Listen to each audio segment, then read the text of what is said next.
Entre intimidation, mensonge et manipulation, nous allons vous révéler les preuves d'une stratégie planétaire où tous les coups sont permis.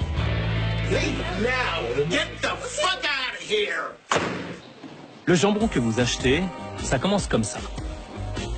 De gros morceaux de viande. Pour le goût, un petit bouillon de légumes. On met le tout dans un moule qui reconstitue la forme du jambon, on fait cuire. Et à l'arrivée, on a des tranches bien roses et toutes rondes. Vous avez compris le principe? Alors retour en arrière pour le détail qui change tout.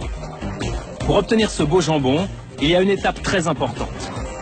Il faut piquer la viande. Comme ça.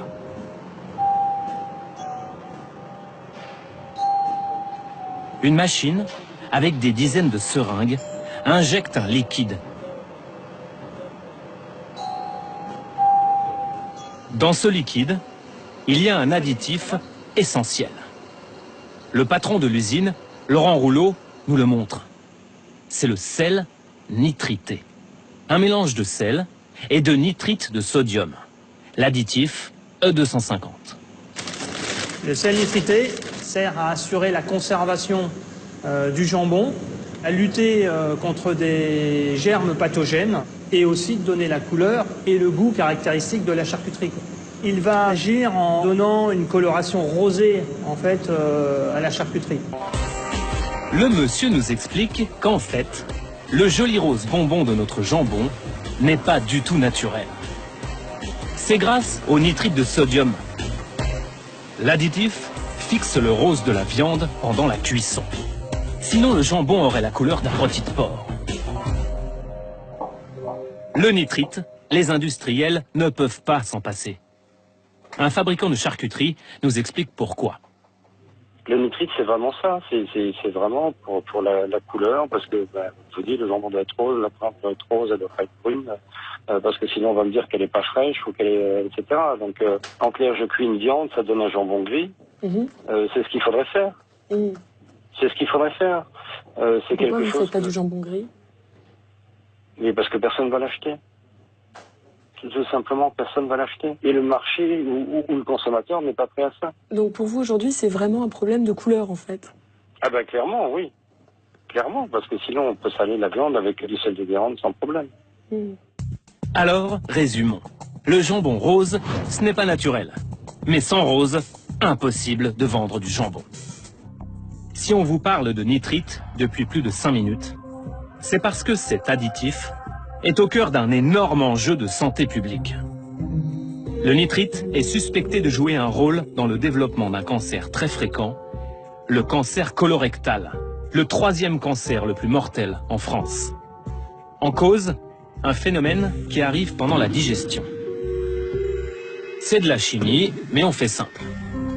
Vous avalez un morceau de charcuterie. Vous pensez digérer tranquille? Ce que vous ignorez, c'est que les molécules de nitrite vont réagir avec les protéines de la viande. Elles vont avoir tendance à se transformer en substances très dangereuses, les nitrosamines. Il faut aller jusqu'aux Pays-Bas pour comprendre les effets de cette réaction chimique sur notre santé. À l'université de médecine de Maastricht. C'est là que travaille le professeur Théo de Cock, un toxicologue. Depuis des années, il s'intéresse aux nitrites et donc aussi aux nitrosamines.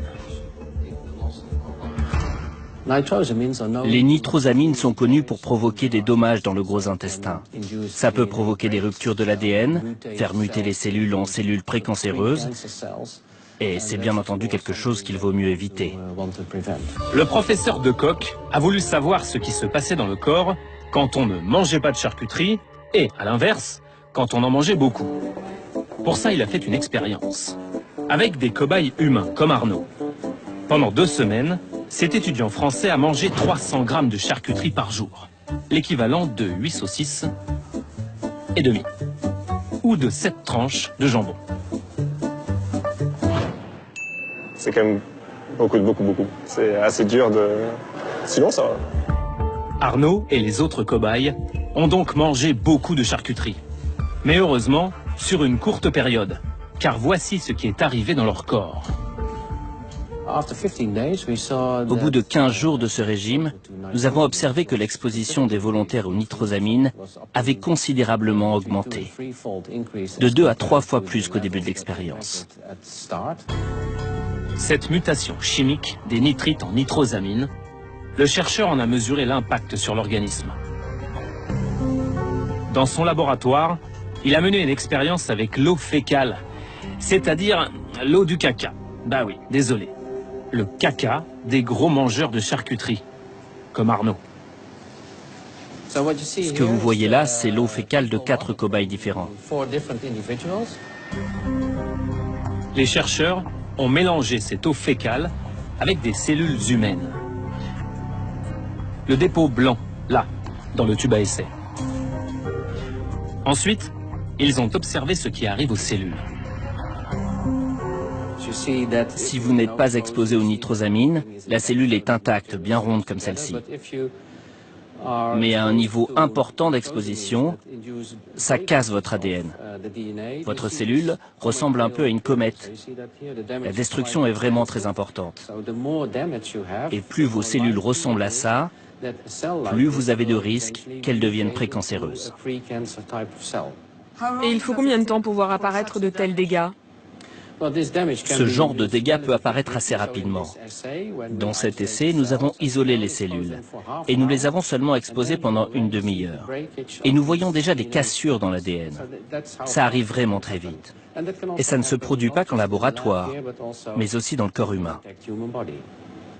Je ne sais pas vous, mais nous, la charmante famille dans la maison champêtre, on ne la regarde plus vraiment pareil, du coup. Alors, si on supprimait les nitrites, ça changerait quoi? Cela ferait une différence de plusieurs milliers de cancers colorectaux en moins en Europe tous les ans. C'est beaucoup? C'est énorme. Comme le cancer colorectal est un cancer très fréquent, un petit changement dans l'alimentation peut avoir un impact considérable sur une population aussi importante. Des milliers de cancers et donc potentiellement de morts en moins, simplement en enlevant les nitrites.